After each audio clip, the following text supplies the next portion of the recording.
every day I wonder to myself. I am at a loss for words, I'm burning to engage on the outside.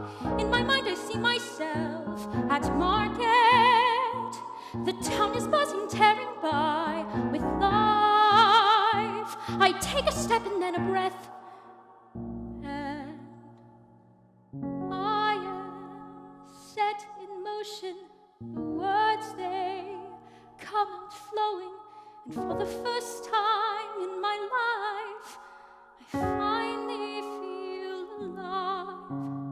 My feet, they don't forget me as I walk tall and proudly in a place where I belong, that's been here all along.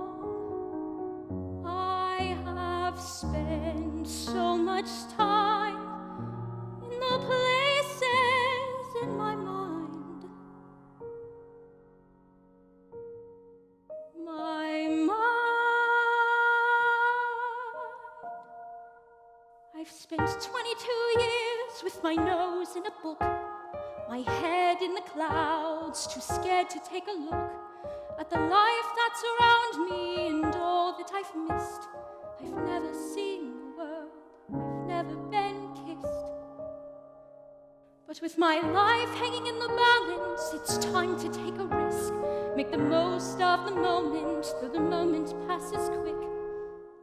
I am set in motion, the words, they come out flowing, and for the first time in my life, I finally feel alive.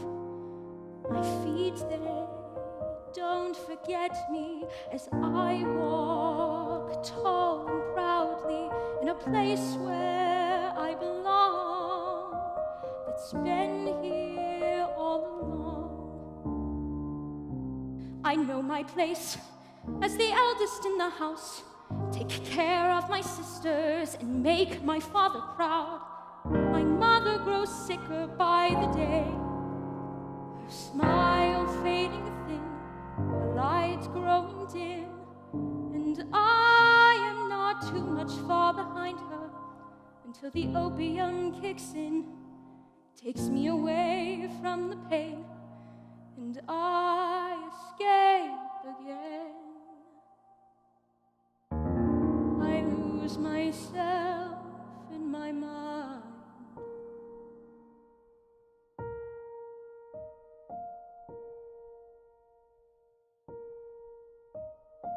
I find my way back into my conscience. The sun is setting and I am still alone. I close my book and then my mind, another day behind.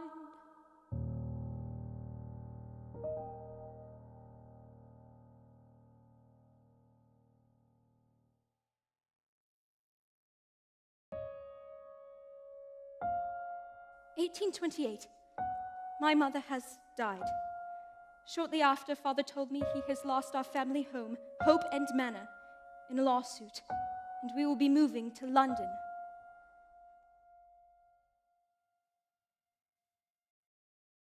Settled in the air, a change is near, I feel. I look around, and all I see are all the years between. The room where I grew up, and what's ahead of me. The chance to start over and stop living in this make-believe. Where does the time go when you're sitting by a window and watching your childhood as it slips away? I think of my mother and what she would say. Where will my life lead as I start this new adventure? I try to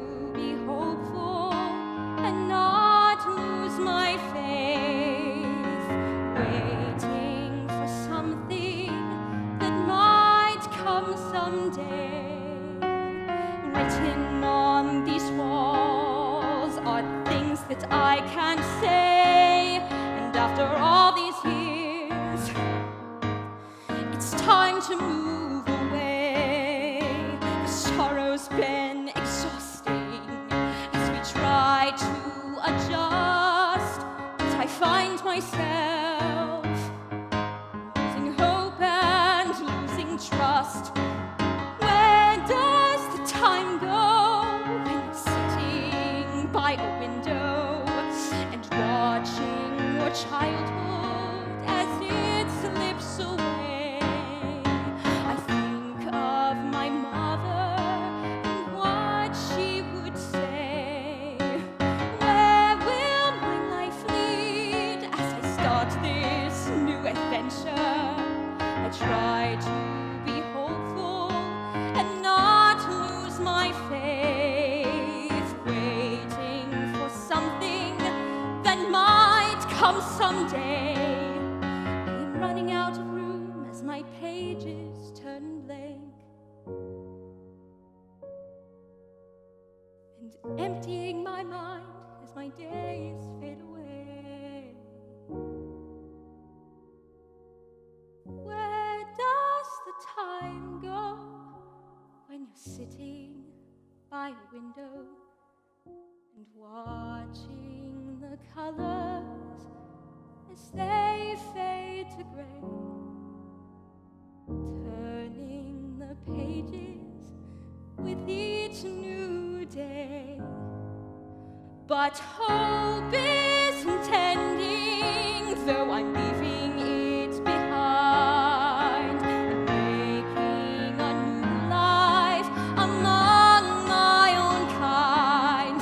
No, hope isn't ending, though I'm leaving it behind and making a new life among my own kind, forgetting about the places in my mind.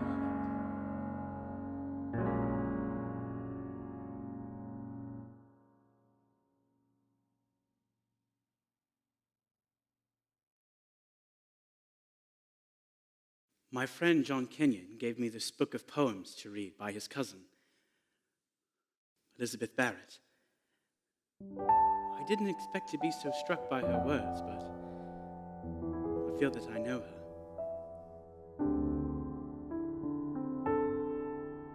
I was somewhere in London when I first heard your verse,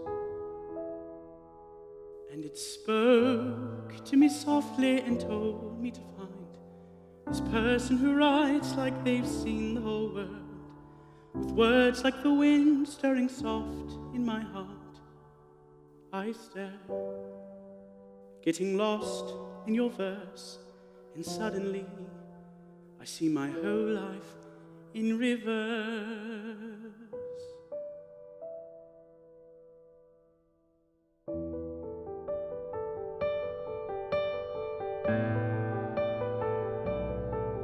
I was raised in the country, all too familiar with wealth, and told who I should be, not allowed to choose myself. I resent my position in this empty society and admire your disposition. I wish I saw the world you see, this life that I'm not living at all.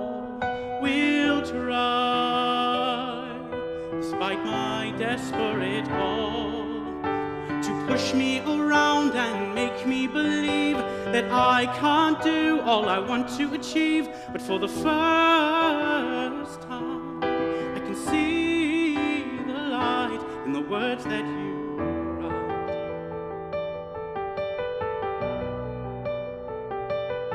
I never thought this could happen. I wasn't looking for love, but then your words called out to me, cooing sweet as a dove.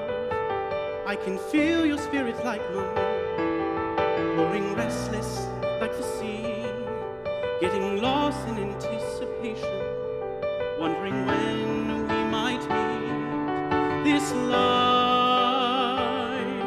that I'm not living at all. Will try, despite my desperate call, to push me around and make me believe that I can't do all I want to achieve. But for the first time, I can see the light in the words that you write, in the words that you write.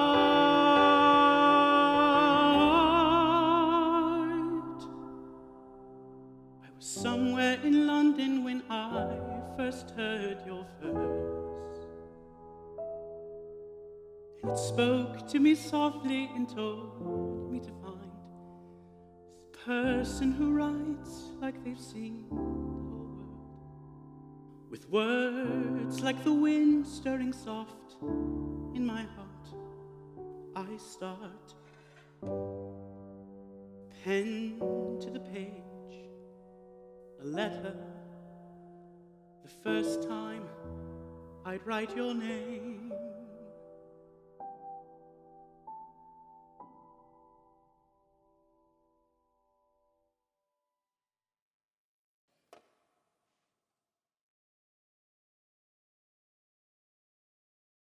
My brother has gone sailing. I begged him not to, but he held my hand and told me he would be home soon. Oh, but I don't know how much longer I can take.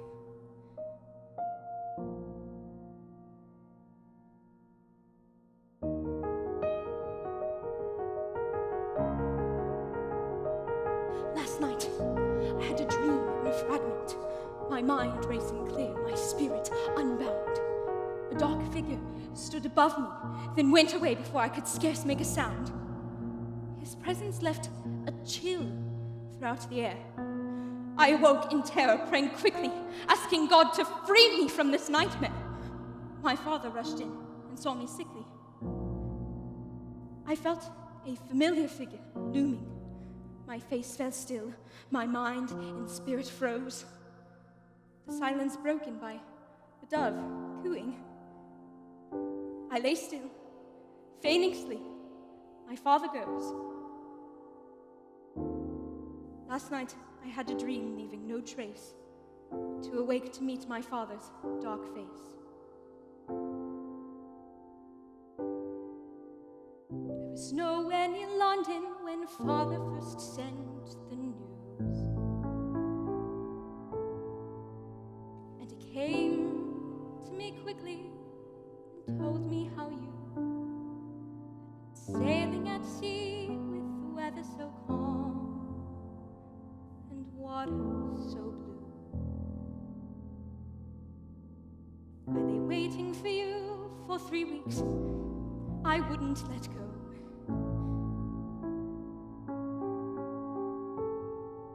But as the days kept on passing, you didn't return.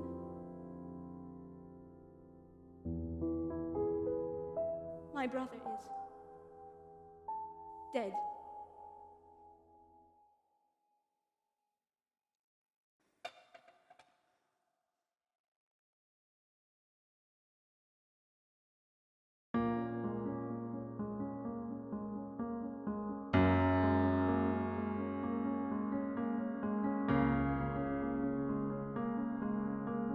Not a moment passes that I don't miss your face.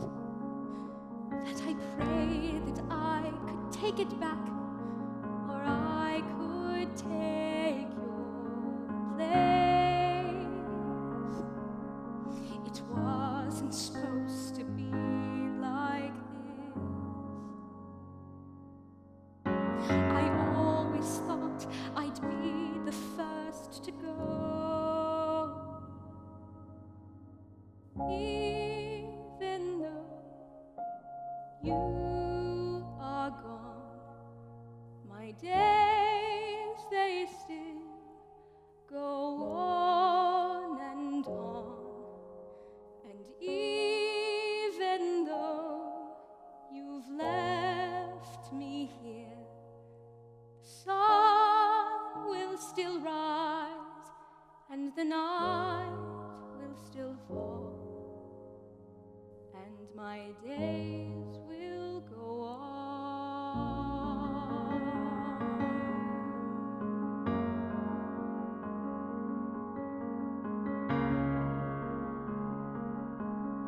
I hold on to the memories and try to make the moments last. From the days when we didn't know the time we wouldn't get back. I knock, I cry, undone, undone. Is there no help, no comfort, none? Even though you are gone, my days, they still go on and on. And even though you've left me here, the sun will still rise and the night will still fall, and my days will go on.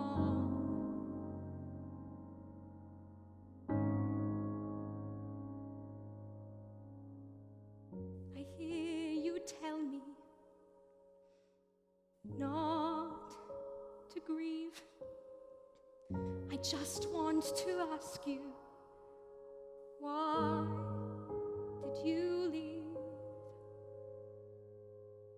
Even though my hope is gone, my days, they must go on and on. With the love that you've left me, I can still remain, though close to my own death and my last refrain, while at my lowest waiting to be dead. To my surprise, a letter came instead.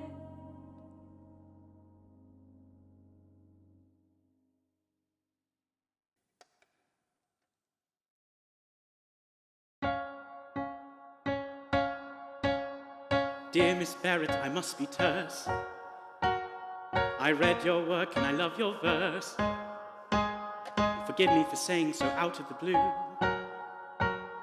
but honestly, dear, I am in love with you.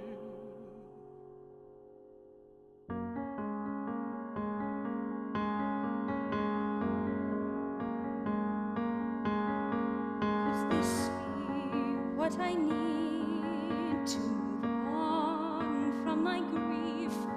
Does he mean what he says when he says he loves me? He told me a story of a time in the past when he and John Kenyon came walking past. He stopped on my street instead at my window, longing to see me by the candle's glow, but retreating so quickly for fear of rejection. Can this be real life? Does he want a connection? He asked in his letter if we could meet, saying his sight would be better than his view from the street.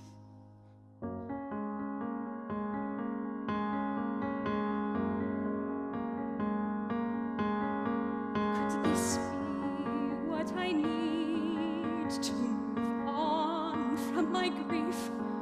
Does he mean what he says when he says he loves me?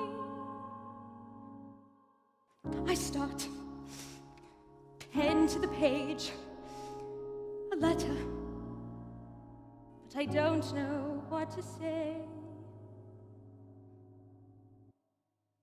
I will joyfully wait for the delight of your friendship and the spring. By spring of 1845, we had sent quite a few letters, but I am still reluctant to meet him. I fear that he will not find me as charming in person as he does on paper. I can't help but feel you mistrust me or have misjudged me. I want to see you. Once we meet, I can't imagine my feelings won't only grow stronger for you. Fine. If you care to see me, you can come. But I warn you, there is nothing to see in me or to hear in me. If you do still care to come, it must be after 2 and before 6 o'clock. And if some unforeseen circumstance should arise, I may have to cancel our arrangement. Wonderful. Tuesday the 20th at 2 p.m. And since my time is of no importance at all to me, it won't matter if you cancel. I will simply come again and again and again. I will be Betty on Tuesday, I hope. But of course, please do not come if you have a headache or anything of the sort. Well, we are friends until Tuesday. And after, perhaps.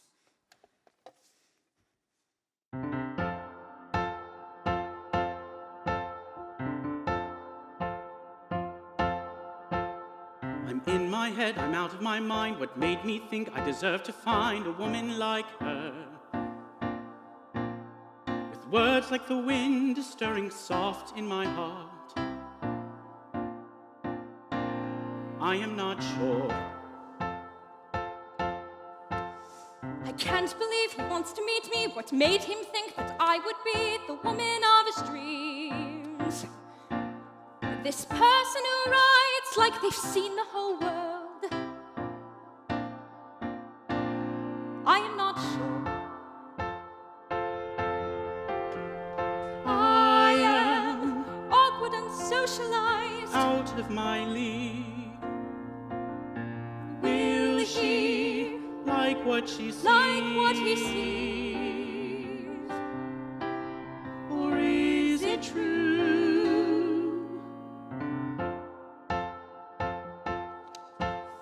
What Will she think when she sees me? Not exactly what she hoped I'd be. I gather myself and stand tall. My heart is stirring, My legs are shaking. like I could fall in love It's true. with a woman I don't know. I'm not good enough for you. I am awkward and socialized. Out of my league.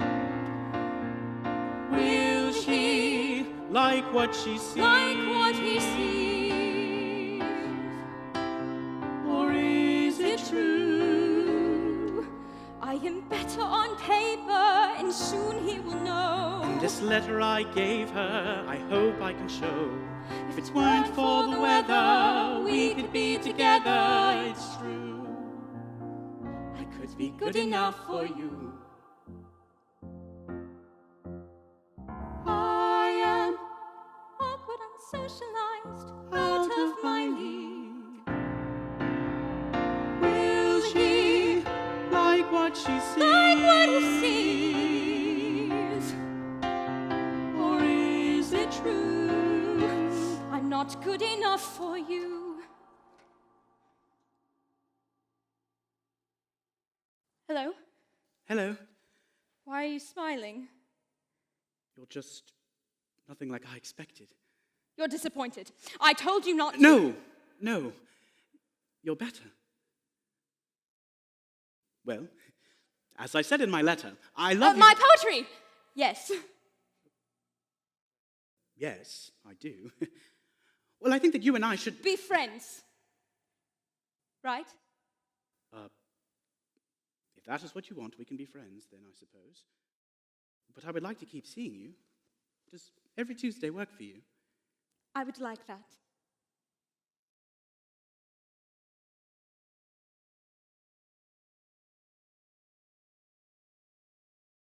First time he kissed me, he but only kissed the finger of this hand wherewith I write.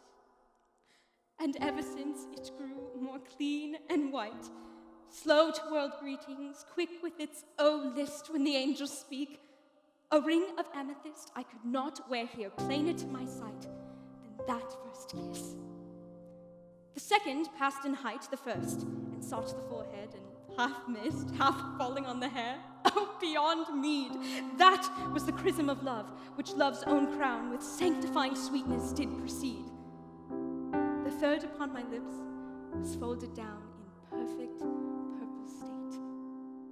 Since when, indeed, I have been proud and said, my love, my own. Elizabeth, I love you from my soul, whether you feel the same way or not. But I can't help but believe you do. Of course I feel the same. But if my father were to find out, he would be devastated, and we might never see each other again. Why won't you let me reason with him? I am, after all, very charming, aren't I? Yes, you very much are, but please, I am just not ready yet. I will tell him when I am.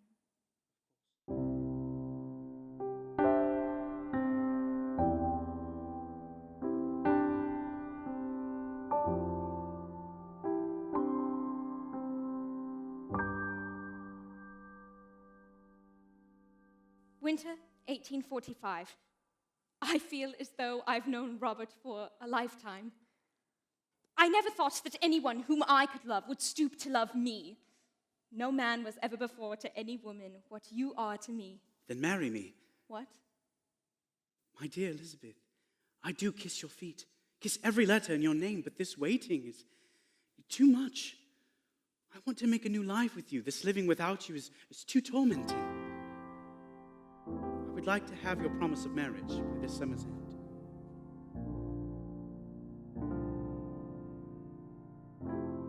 Grow old with me, the best is yet to come. I'll help you see our life has just begun.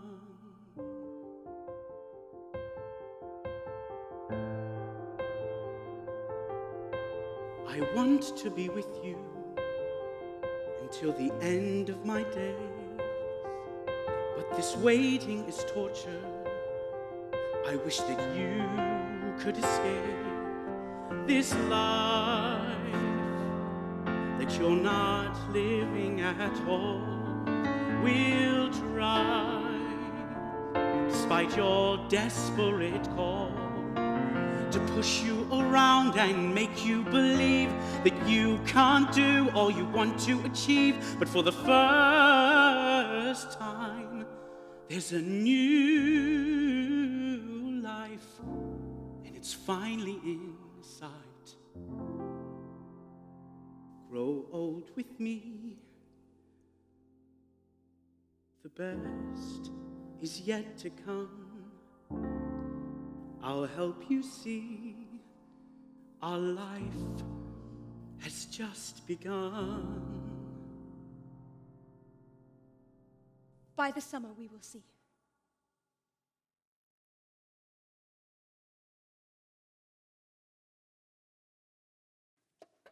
I want nothing more than to never spend another winter apart from Robert. But my father has forbidden it. He tells me if I were to marry Robert, then I should never bother returning home.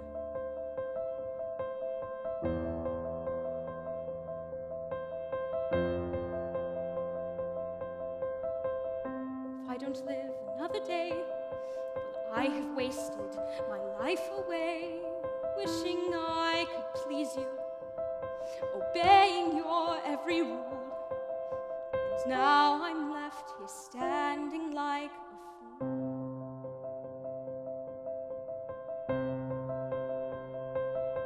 I can't see my life without him, so what is my delay?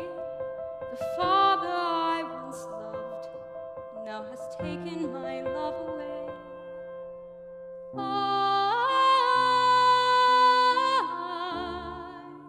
I can't break free, though I try,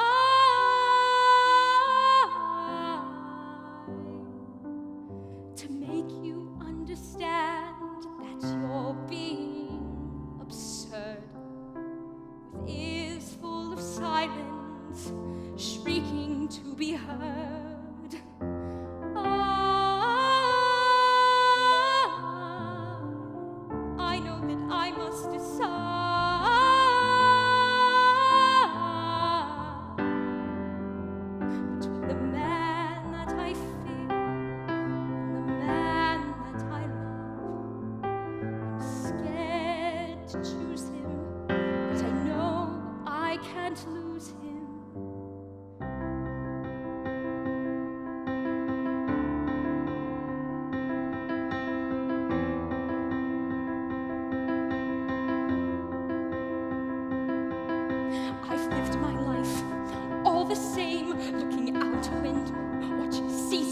change and trying the best that I can to meet your every demand, but never being good enough for you. I've been living in a nightmare, so what is my delay? My father holds on tighter so that I can't escape.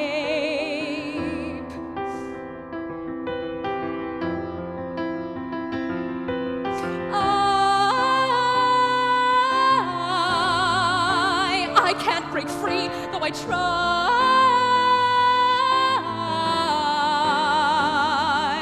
to make you understand that you're being absurd, with ears full of silence, shrieking to be heard. I know that I must decide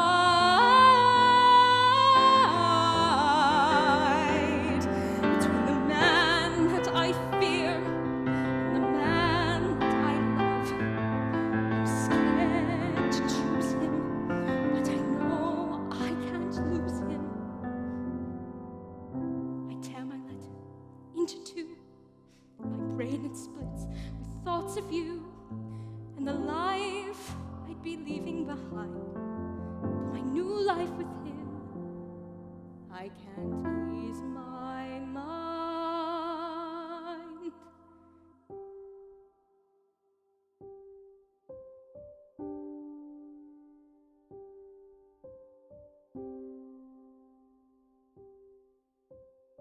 I saw in grad revision through my tears the sweet, sad years, the melancholy years, those of my own life who by turns had flung a shadow across me. Straightway I was ware, so weeping, how a mystic shape did move behind me and drew me backward by the hair. And a voice said in mastery while I strove, Guess now who holds thee. Death, I said. But there, the silver answer rang. Not death, but love.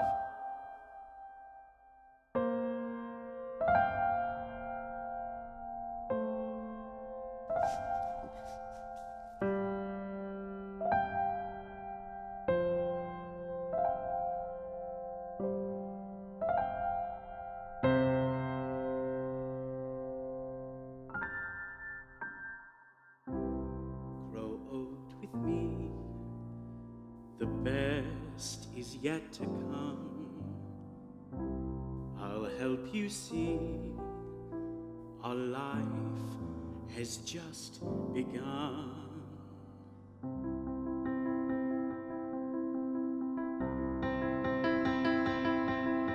If I don't live another day, at least then I would get to say that I got to love you and be loved by you too. I was good enough and strong enough to choose. I want to be ever faithfully yours. Yes, I want to be ever faithfully, faithfully.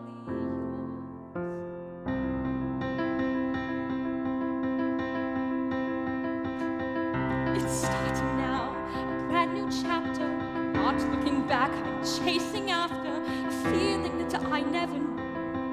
But for you, I am good enough. You are good enough. And strong you enough. Are enough to choose you. I choose you.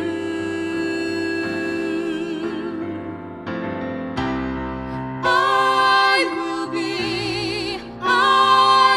be ever faithfully yours.